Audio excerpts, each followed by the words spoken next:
नमस्कार, मैं अजय बाथम और आप देख रहे हैं इटावा वॉइस, जनता की आवाज़। आज हम आपको इटावा की ऐसे शख्सियत से हम रूबरू कराना चाह रहे हैं, जिन्होंने इटावा में लोगों के प्रति समाज सेवा के लिए उन्होंने अपना एक ऐसा जिम्मा उठाया जो कि कोई नहीं सोच सकता है। अभी दीपावली का समय था और इन्होंने दीपावली अपनों के साथ-साथ उन लोगों के बीच मनाई, जिनके सामने कोई जाने को तैयार नहीं होता। यानी कि जो समाज में तमाम ऐसे लोग रहते हैं, या वो सब्जी वाला हो या कोई भी ठेले वाला हो, मतलब जो गरीबी स्तर, मतलब स्वयं जो लोग अपना जीवन यापन करना भी मुश्किल समझते हैं, उनके बीच में इन्होंने दीपावली मनाई और उसके बाद चर्चा में है। तो आज हम ऐसी ही शख्सियत से मिलवाने जा रहे हैं। हमारे साथ हैं इस समय इंजीनियर आशीष प्रताप सिंह चौहान। नमस्कार अजय आपका जी। बहुत-बहुत और स्वागत आप है। सभी लोगों को भी नमस्कार। आपके मन में किस तरीके का ये ख़्याल आया जो आपने दिवाली पर लोगों के बीच गए और उनको दीपावली की शुभकामनाएँ दी? क्या स और किस तरीके का संदेश देना चाह रहे थे? देखिए, जो हमारे व्यापारी भाई हैं, उसमें से कुछ ऐसे लोग हैं जो सब्जी-भाजी का काम करते हैं। तो हमारा ये था कि हमने सोचा था कि इनके पास शायद कोई पहुँचता नहीं है, तो हमको इनके पास दीपावली की शुभकामनाओं को लेकर जाना है। और उस शुभकामना संदेश में 2-3 चीज़ें मेंशन की गई थी। एक तो प्रधानमंत्री जी का स्वदेशी अभियान, दूसरा जीएसटी बचत का जो संदेश था, तीसरा राष्ट्रीय स्वयंसेवक संघ के शताब्दी वर्ष को लेके भी उसमें अंकित किया गया था। और उस सब बिंदुओं को लेके हम सब्जी की जितनी शहर की दुकानें थी, वहाँ पर शुभकामनाएँ देने के लिए उनके पास गए। चूँकि हमने वहाँ अंगोछा वितरण किया था, वो एक स्वदेशी अ, अंगोछा था, हमारे इटावा में हैंडलूम पे निर्मित था, इसलिए हमने उसको लिया। दूसरा, वो उनके लिए उपयोगी था, क्योंकि सब्जी का काम करते हैं, निश्चित तौर से उनके हाथ पानी में रहते हैं, तो पोंछने के काम के लिए। आपके ख़्याल किस तरीके का है? तमाम राजनीतिक लोग यहाँ पर हैं, लेकिन कोई भी ऐसा नहीं व्यक्ति है, तमाम राजनीतिक लोग हैं, लेकिन इन लोगों के बीच में नहीं जाते हैं, केवल राजनीति करते हैं। देखिए, मेरा मानना है कि आप क्रिएटिव रहिए। आप राजनीतिक क्षेत्र में हैं, आपको जनता का नेतृत्व करना पड़ेगा और उसके लिए आपको समाज के बीच आना पड़ेगा। इसी विचारधारा के साथ मैं उन सबके बीच में गया और उनको शुभकामना संदेश दिया। बिल्कुल, तो हम आपको एक चीज़ और बताते चलते हैं, आशीष प्रताप सिंह चौहान कोई नए नहीं हैं, इटावा में जन्मे हैं, इटावा में पले-बड़े हैं और शिक्षा के लिए ज़रूर इन्होंने बाहर से, इटावा से बाहर निकल के शिक्षा ग्रहण की है। इन्होंने इंजीनियरिंग करी है और उसके बाद अब वो इंजीनियर, जो भी कोई राजनेता जब पढ़ाई-लिखाई के बाद अपने पब्लिक यानी कि अपने लोगों के बीच पहुँचता है, तो कहीं न कहीं सोचता है कि हमारे लोग आगे बढ़ें। तो वही सोच लेकर हमारे साथ इस समय मौजूद हैं और अब भारतीय जनता पार्टी से राजनीतिक पारी खेलना चाह रही हैं और चल रहे हैं उसी दिशा में, लोगों को अपने जो जो पढ़ाई की है इंजीनियरिंग की, उस तरीके से जो लोगों को रोज़गार मुहैया करा सकें, लोगों को आत्मनिर्भर बना सकें। क्योंकि भारतीय जनता पार्टी की जो सोच है आत्मनिर्भर बनाने की, तो उसी पहलू पर ये चल रहे हैं। तो क्या सोच लेके आए हैं औद्योगिक, किस तरीके की औद्योगिक क्रांति लेके आए हैं? क्या सोच रखते हैं आगे भविष्य में लोगों के लिए? देखिए अजय जी, हमारा जो क्षेत्र है इटावा, इस इटावा का अगर हम आर्थिक विकास देखेंगे तो बहुत स्लो है। आप देखेंगे कि हर युवा आपको काम के लिए भटकता दिखाई देगा, क्योंकि हमारे चारों ओर कोई औद्योगिक क्षेत्र नहीं है। और इटावा का औद्योगिक विकास करना ही मेरी राजनीतिक उद्देश्य है। इन्हीं विचारों के साथ मैं राजनीति में आया, क्योंकि जब तक उद्योग नहीं होंगे, मेरा मानना है कि अगर उद्योग होंगे तो इटावा और आसपास के क्षेत्रों में रोजगार मिलेगा, इटावा की आर्थिक व्यवस्थाएं बनेंगी, लोगों के पास काफी सारे काम होंगे और अर्थ जगत को भी एक फायदा मिलेगा। तो आज जो हमारा पहलू ये रहता है कि हम युवाओं के मध्य जाते हैं और उनको बताने का प्रयास करते हैं कि हमारे देश की जो सरकार है, आदरणीय श्री प्रधानमंत्री नरेंद्र मोदी जी के नेतृत्व वाली सरकार, उत्तर प्रदेश के मुख्यमंत्री श्री योगी आदित्यनाथ जी के नेतृत्व वाली सरकार, इन सब सरकारों में इंडस्ट्री को बढ़ावा देने के लिए एमएसएमई में कई सारी योजनाएं हैं और युवा पीढ़ी से आह्वान करता हूं कि भाई आप एमएसएमई के अंतर्गत लोन लेके काम कर सकते हैं। ये सब संदेश युवाओं को देने का प्रयास करता हूं क्योंकि उद्योग ही एक ऐसा साधन है जो हमारे क्षेत्र में आर्थिक व्यवस्थाओं को मजबूत करेगा। क्योंकि आप भारत का इतिहास उठा के देखेंगे, श्रम और कौशल के क्षेत्र में ही भारत गरुड़ बना था। आज जो विश्व में भारत की पहचान है, विश्व में दुनिया की चौथी अर्थव्यवस्था भारत है, तो उस श्रम और कौशल से ही है। भारतवर्ष का युवा बहुत ऊर्जावान है। आपको एक छोटी सी घटना बताता हूं मैं। स्वामी विवेकानंद जी एक बार जापान की यात्रा पे थे और उस यात्रा में जहाज पे जमशेद जी टाटा भी थे। जमशेद जी टाटा उस दौरान इस्पात के क्षेत्र में काम करना चाहते थे, तो वह जापान गए हुए थे, उसी जहाज में थे और जब वह एक जापानी से जापान के बारे में डिस्कस कर रहे थे तो जापानी उनको जापान में उद्योग लगाने के लिए प्रेरित कर रहे थे। उन्होंने कहा कि आप यहाँ पर इस्पात का उद्योग लगाइए, भारत से इस्पात लेके आइए और दुनिया भर में आप उसको डिस्ट्रीब्यूट करिए। इसको जब स्वामी विवेकानंद जी ने सुना तो उन्होंने जमशेद जी से कहा, भारत के युवाओं में बहुत ऊर्जा है, भारत का युवा बहुत ऊर्जावान है, कौशल वाला है, तो आपको प्रथम प्राथमिकता भारत को देनी है। जमशेद जी टाटा बहुत प्रभावित हुए और उन्होंने भारत में टाटा स्टील की स्थापना की। दूसरा, उन्हें अनुसंधान के क्षेत्र में काम करने को बोला, तो टाटा अनुसंधान क्षेत्र भी मौजूद है यहाँ पर। और उन्होंने बताया कि भारत जो है इस्पात के क्षेत्र में बहुत ख्याति प्राप्त है, क्योंकि उस समय ग्रीस और रोम के लोग, एक बुटज तलवार आती थी भारत में बनती थी, उसको लेने के लिए इंडिया आते थे। तो इन सब से प्रभावित होकर जमशेद जी टाटा ने स्टील और अनुसंधान के क्षेत्र में अपने संस्थान खोले। तो निश्चित तौर से भारत का युवा और इटावा का युवा दोनों ही, यानी भारत तो, इटावा तो भारत में ही है, तो इटावा का युवा भी बहुत श्रमवर्गी है, मेहनती है और ऊर्जावान है और ब्रिलियंट भी है। तो मैं समझता हूं कि इटावा का औद्योगिक विकास होने से इस क्षेत्र के आसपास के लोगों को रोजगार और आर्थिक क्षेत्र में महत्वपूर्ण योगदान मिलेगा। समाज सेवा का आपके अंदर किस तरीके से ये उत्पत्ति हुई है कि जो कि हम लोगों की समाज सेवा करें और उनको रोजगार मुहैया कराएं, लोगों के स्वास्थ्य के लिए आपने जो इस तरीके की जो चीजें सोच रहे हैं, तो ये किस तरीके से जागृत हुई? देखिए, मैं बचपन से ही राष्ट्रीय स्वयंसेवक संघ का स्वयंसेवक हूँ। मेरा परिवार, मेरे पिता, मैं, मेरा भाई, सब राष्ट्रीय स्वयंसेवक संघ के स्वयंसेवक हैं। बचपन से ही राष्ट्रीय स्वयंसेवक संघ में भारतीयता के प्रति जो भावना अपने स्वयंसेवकों में जागृत की जाती है, वह हम सब के अंदर है और उसी को लेके देश प्रेम, देशभक्ति और राष्ट्र के प्रति कुछ करने का जो जज्बा है, वो हमारे मातृ संगठन राष्ट्रीय स्वयंसेवक संघ से ही हमको मिलता है। महिलाओं किसान जो हैं इस समय, उनके लिए किस तरीके की सोच रख रहे हैं? क्योंकि आए दिन किसानों के लिए हम देख रहे हैं कि कई लोग डीएपी के लिए जूझ रहे हैं, कहीं मौसम की मार से जूझ रहे हैं, और महिलाएं के लिए तमाम सरकार तो योजनाएं चलाए, लेकिन उन लोगों को वो सुविधाएं मिल नहीं पाती। उसके लिए किस तरीके की सोच? नहीं, सुविधाएं उनको सारी मिल रही हैं। आज डीएपी की किल्लत मुझको तो नहीं लगता है। डीएपी जहां भी मेरे पास भी मेरे लोगों के फोन आए, मैंने बात की, उनको डीएपी मिली, ऐसा एक तरह से रूमर चलाया गया। कुछ पुरानी सरकार के लोग आज भी मौजूद हैं जिन्होंने ये व्यवस्थाएं फैलाई हैं, पर लेकिन सरकार की तरफ से डीएपी की कोई किल्लत नहीं है और आज सभी को डीएपी मिल भी रही है। ऐसा कुछ जगहों पे हुआ और वहां शासन ने जाके उसकी व्यवस्थाएं संभाली तो उनको उचित तरीके से उनको डीएपी मिली।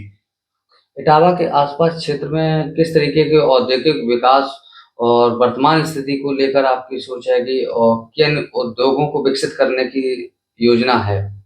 देखिए, हमारे पास जो आज पोर्टफोलियो है, उसके नाते तो मैं इटावा का एक सामान्य नागरिक हूँ और सामान्य नागरिक होने के नाते मैं युवा वर्ग के बीच में जाके उनसे अनुरोध कर सकता हूँ कि भाई आप स्मॉल इंडस्ट्रीज पे फोकस करिए, स्मॉल इंडस्ट्रीज के जो प्लान है उनको समझने का प्रयास करिए। जैसे आज आप साउथ इंडिया में जाते हैं तो आप जब ट्रेन में जाते हैं तो आपको साउथ इंडिया में एंट्री करते ही केले के चिप्स मिलना चालू हो जाते हैं। और हम इटावा में रहते हैं और ये क्षेत्र आलू के लिए पूछा जाता है। आज हमारे यहाँ आलू की बहुत पैदावार होती है, और आप यहाँ से लेके कानपुर तक चले जाइए, हम अंकल चिप्स का लेज ही खाते हैं। हम अपने यहाँ निर्मित आलू के चिप्स नहीं खाते हैं। तो पहले तो मैं कहना चाहूंगा इटावा के युवाओं से कि, और अपनी जो बहनें हैं, माताएं हैं, कि छोटे छोटे उद्योग स्थापित करके अपने घर पे इटावा से लेके कानपुर तक और इटावा से लेके दिल्ली तक आलू के चिप्सों का भंडार लगाओ, जिससे लोगों को पता चले कि हमारे यहाँ इटावा में आलू होता है। और मैं गारंटी से कहता हूं कि यह उद्योग चलेगा। इटावा खेती बाड़ी में अगर देखा जाए तो आलू के साथ साथ धान का बहुत बड़ा केंद्र माना जाता है। बरतना अपना ऐसा केंद्र है, बरतना विधानसभा का पूरा वो क्षेत्र जो धान के लिए बहुत बड़ा केंद्र है। उसके लिए किस तरीके के आप सोच रखा है? देखिए, धान का केंद्र है, मैं जानता हूं, और भरतना में कई सारी धान मिलें हैं, कुछ बंद भी हो गई हैं। समय समय पर हमको टेक्नोलॉजी से जुड़ना होता है। जब पुरातन काल में हमारी मिलें थी तो उस समय इतनी टेक्नोलॉजी नहीं थी। आज वर्तमान परिवेश में आप देखेंगे अलग अलग तरीके की मशीन आ गई हैं, जो मशीनें आपको कहीं ना कहीं आपकी उत्पादन की गुणवत्ता को भी बढ़ाएंगी, और टेक्नोलॉजी के हिसाब से उनमें संशोधन भी किया गया है। तो वो आपका जो प्रोडक्ट है, यानी जब आप वेयर हाउस में लेके जाएंगे तो प्रोडक्ट में कहीं ना कहीं उपयोगी है। तो मेरा कहना है उन उद्योगपतियों से जो समय के साथ आज मशीनों का उपयोग करें, जो अच्छी मशीनें मार्केट में आई हैं उनको लेके आए और अपनी मिलों को सुचारू रूप से चालू करें। आप इंजीनियर हैं, इंजीनियरिंग की पढ़ाई की है। अब नए युवाओं के लिए किस तरीके की सोच रख रहे हैं कि किस क्षेत्र में उनको जाना चाहिए? क्या सोच? देखिए, युवा पीढ़ी को बहुत सारी चीजों का सामना करना पड़ता है, और युवा बहुत संघर्षशील होता है। मैं कई सारे युवाओं से पूछता हूँ, आप किस क्लास में हो? बोलते हैं 10th में, 12th में। मैं उनसे पूछता हूँ व्हाट इज द नेक्स्ट, तो वो शांत हो जाते हैं। अभी कुछ समय बाद मैं एक युवा संवाद कार्यक्रम पूरे जनपद के अंदर चलाऊंगा। उस युवा संवाद कार्यक्रम में कई सारे मेरे जो इंडस्ट्री के दोस्त हैं, मैं उनको लेके आऊंगा। They will be communicate youth कि हम क्या कर रहे हैं, हमारी जॉब क्या है, हमारा प्रोफाइल क्या है। तो वो कहीं ना कहीं उनको करियर के लिए गाइड करेंगे, और उनको पता भी चलेगा कि दुनिया में किस किस तरह के प्रोडक्ट हैं। मैं हमेशा युवाओं के लिए अच्छा सोचता हूँ, कोशिश करता हूँ कि एक युवा हमेशा अपने काम पे रहे, क्योंकि युवा का फोकस अपने देश की आर्थिक प्रगति और देश के अच्छे के लिए होना चाहिए, देश को आगे ले जाने के लिए होना चाहिए। इटावा में आपने जानते ही हैं कि कितना बड़ा क्षेत्र बिहड़ी क्षेत्र है, जहाँ इटावा में अगर कोई औद्योगिक केंद्र बनता है तो कहीं ना कहीं इटावा और आसपास के कई ऐसे जनपद हैं, उनके क्षेत्र के वहाँ के जो युवा बेरोजगार हैं, जो कि दिल्ली, बम्बई, गुजरात जैसे शहरों में जाकर वहाँ पर रोजगार तलाशते हैं। अगर क्या आप सोचते हैं कि यहाँ पर ऐसे केंद्र में, मतलब पहाड़ी क्षेत्र में, उनको समतल किया जाए, वहाँ पर कोई औद्योगिक केंद्र बनाया जाए, इसके लिए किस तरीके की सोच? नहीं, हम अपनी प्रकृति के साथ छेड़छाड़ नहीं करना चाहते हैं। वो हमको मिली हुई है और वो हमारे लिए एक धरोहर है। हमको उसको सुरक्षित रखना है। जब तक वो है तब तक हम हैं। उसके अलावा भी अन्य क्षेत्र है। आप इटावा से औरैया की तरफ जाएंगे तो काफी सारा क्षेत्र है, और ये नेशनल हाईवे से जुड़ा हुआ है। जब भी कोई औद्योगिक क्षेत्र लगता है तो वहां पे यूटिलिटीज का बहुत ध्यान रखा जाता है। अगर यूटिलिटीज नहीं होंगी तो वो इंडस्ट्रियल एरिया बनाने के लिए बहुत सारी समस्याओं का सामना करना पड़ता है। क्योंकि नदियां भी हैं तो वहां पे कहीं ना कहीं पॉल्यूशन भी होगा। तो यूटिलिटीज को ध्यान में रखते हुए Kanpur national highway best place है। यहाँ पे हम उसको उचित तरीके से स्थापित कर सकते हैं। देख नहीं, जिस तरीके से देखा जाए, जैसे कि इटावा में पूर्व सरकार रही है अखिलेश यादव की, उन्होंने यहाँ पर एक लाइन सफारी का निर्माण कराया है, और जिसके बाद एक पर्यटन स्थल के रूप में उभर के आ रहा है धीमे धीमे, क्योंकि यहाँ से नज़दीकी आगरा है, आगरा का वो ताजमहल है। तमाम विदेशी पर्यटन आगरा आते हैं, ताजमहल देखते हैं, वहाँ का लाल किला देखते हैं। वहाँ के बाद अगर मन होता है तो इटावा सफारी, क्योंकि एशिया की बहुत बड़ी ये इटावा की सफारी है, जिसको, और वहाँ पर अगर आसपास के क्षेत्र में कोई औद्योगिक केंद्र बनता है तो कहीं ना कहीं रोजगारों बेरोजगारों के लिए रोजगार स्थापित हो सकता है। उसके लिए किस तरीके की सोच रखते हैं? देखिए, औद्योगिक क्षेत्र तो निश्चित तौर से एक रोजगार लेके आता है और पर्यटन क्षेत्र भी एक रोजगार का साधन है। अभी कुछ समय पहले मैं प्रदेश के पर्यटन मंत्री श्री जयवीर सिंह जी से मिला था और मैंने कुछ पचनदा पे कुछ पॉइंट्स बनाए हुए थे, जो मैं समझता हूँ को अगर उनको करने से उस क्षेत्र के लोगों को रोजगार मिलेगा। इटावा औरैया दोनों कनेक्टिविटी है। मैंने पचनद महोत्सव के लिए बताया था। पचनद महोत्सव निश्चित तौर से 6 वर्ष 6 मंथ तक कम से कम वहां के लोगों को रोजगार देगा। 1 महीने का पचनद महोत्सव काफी सारे रोजगार के साधन खोलेगा। पचनत पे जिस तरीके की योजनाएं पिछले दौर में दिखा रहे हैं कि पूर्व यहाँ पर सांसद रहे हैं रामशंकर कठेरिया, उन्होंने भी कई योजनाएं लाने के लिए बात कही थी, लेकिन अब वो सांसद नहीं है, लेकिन उनके जो प्रोजेक्ट थे वो इस समय अधूरे नहीं, ऐसा नहीं है। सांसद जी ने जो प्रोजेक्ट सरकार को दिए है वो कार्यरत हो रहे हैं और वो प्रोग्रेस में है। कोई भी सरकार का प्रोजेक्ट है एक दिन में फाइनल नहीं होता है। उसको समझना पड़ता है, उसके चीजों को देखना पड़ता है कि कितनी लागत आएगी, उस लागत के लिए पैसा कहाँ से आएगा। तो सरकार की अपनी एक प्रक्रिया है और वो प्रक्रिया में थोड़ा समय लगता है। सांसद जी के जो विचार थे बहुत ही उत्तम थे। क्षेत्र के लिए उन्होंने पचनत के बारे में सोचा और वहां पर प्रोजेक्ट लगाने के बारे में उन्होंने डिस्कशन किया सरकार से और उनका निश्चित तौर से उनका प्रोजेक्ट फाइनलाइज होगा। इसी तरीके से जैसे अगर कोई औद्योगिक केंद्र अगर स्थापित होता है तो कहीं ना कहीं बेहड़ी क्षेत्र चकन नगर जो क्षेत्र है वो कहीं ना कहीं जालौन हो औरैया हो या मध्य प्रदेश का भिंड जिला हो, कहीं ना कहीं वो केंद्र मध्य बिंदु है।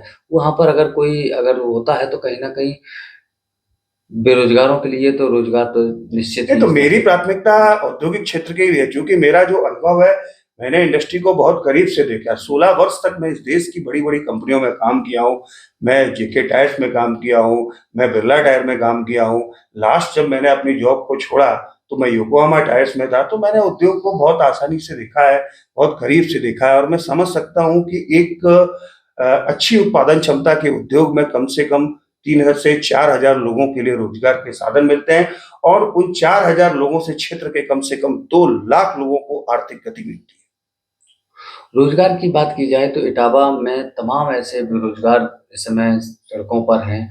वो कहीं ना कहीं बहुत परेशान रहते हैं, जो कि दिल्ली हो, नोएडा हो या कहीं भी, मतलब कहीं न कहीं अगर रोज़गार तलाशने के लिए जाते हो, क्योंकि इटावा में तमाम ऐसी ज़मीनें हैं, जो कि आज बिहार मैं पहले ही आपको बता चुका हूँ। अगर कोई औद्योगिक केंद्र बनता है तो कहीं न कहीं क्या आपके नज़रिए से। देखिए, मैं आपके माध्यम से युवाओं को बोलना चाहता हूँ कि इंसान जो है वो जब तक नहीं चाहेगा तब तक वो रोजगार से नहीं होगा, मतलब उसको रोजगार नहीं मिलेगा। हर हर इंसान का, हर यूथ का एक पहलू है। आप उसको कोई आज काम बताओ तो वो उसमें स्टैंडर्डाइजेशन दिखता है, बट काम करने वाले के लिए कोई स्टैंडर्डाइजेशन की जरूरत नहीं होती है।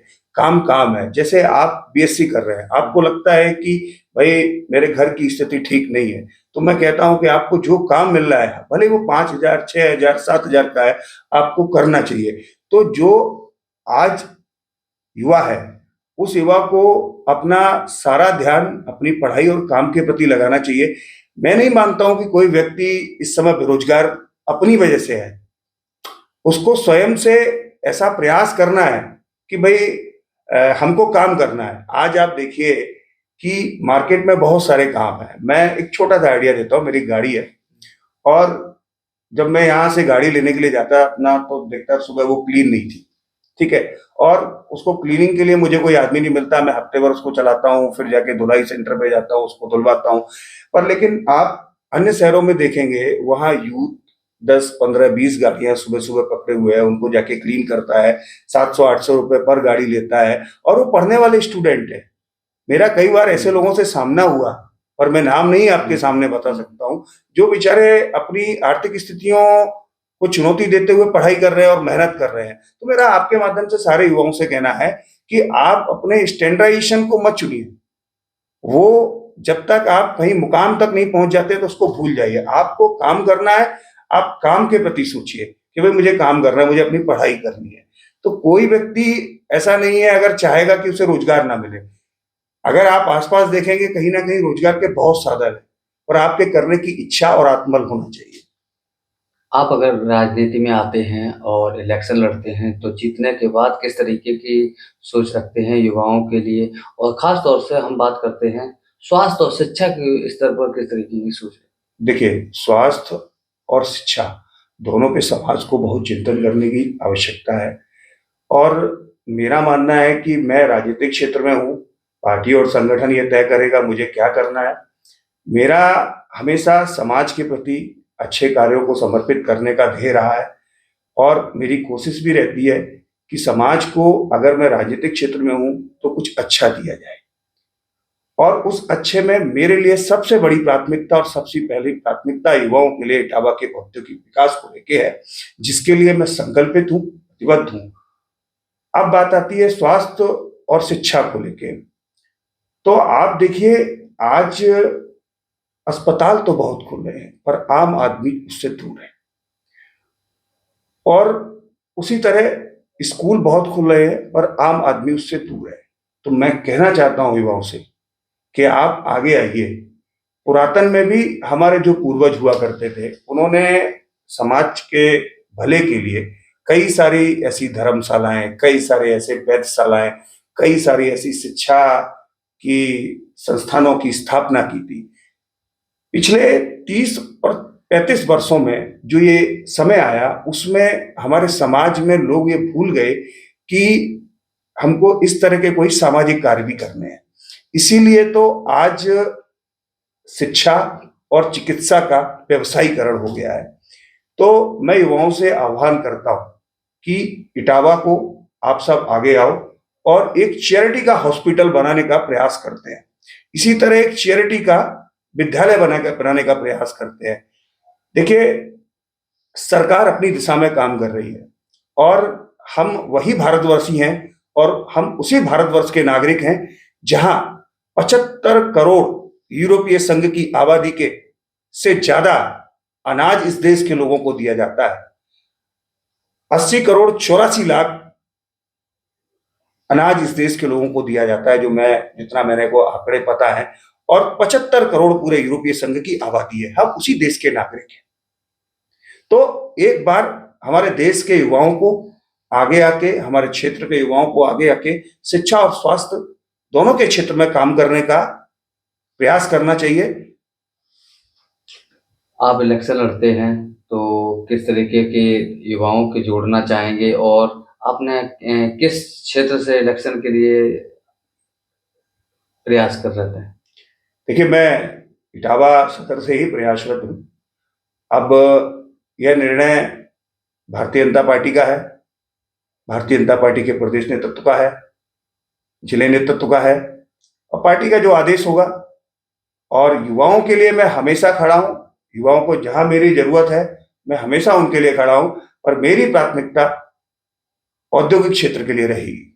बिल्कुल, जिस तरीके से आशीष जी ने बताया है कि हमारा प्रयास हमेशा औद्योगिक क्षेत्र में रहेगा और युवाओं को उसमें जोड़ने के लिए बात कही है, तो कहीं न कहीं जब पढ़ा लिखा एक राजनीतिक दल में आता है और अपना प्रतिनिधित्व करता है, तो कहीं न कहीं युवाओं के लिए ज़रूर सोचेगा और शिक्षा का स्तर ज़रूर बढ़ाएगा। मैं अजय कुमार बाथम, इटावा वॉइस। बहुत बहुत धन्यवाद अजय जी आपका। आप सरकार जिस तरह से आज स्टार्टअप को बहुत प्रोत्साहन दे रही है और मैं समझता हूँ आप एज ए युवा पत्रकार हैं और आप अपनी ऊंचाइयों पर जाएं, ऐसी मेरी आपके साथ बिल्कुल शुभकामनाएं।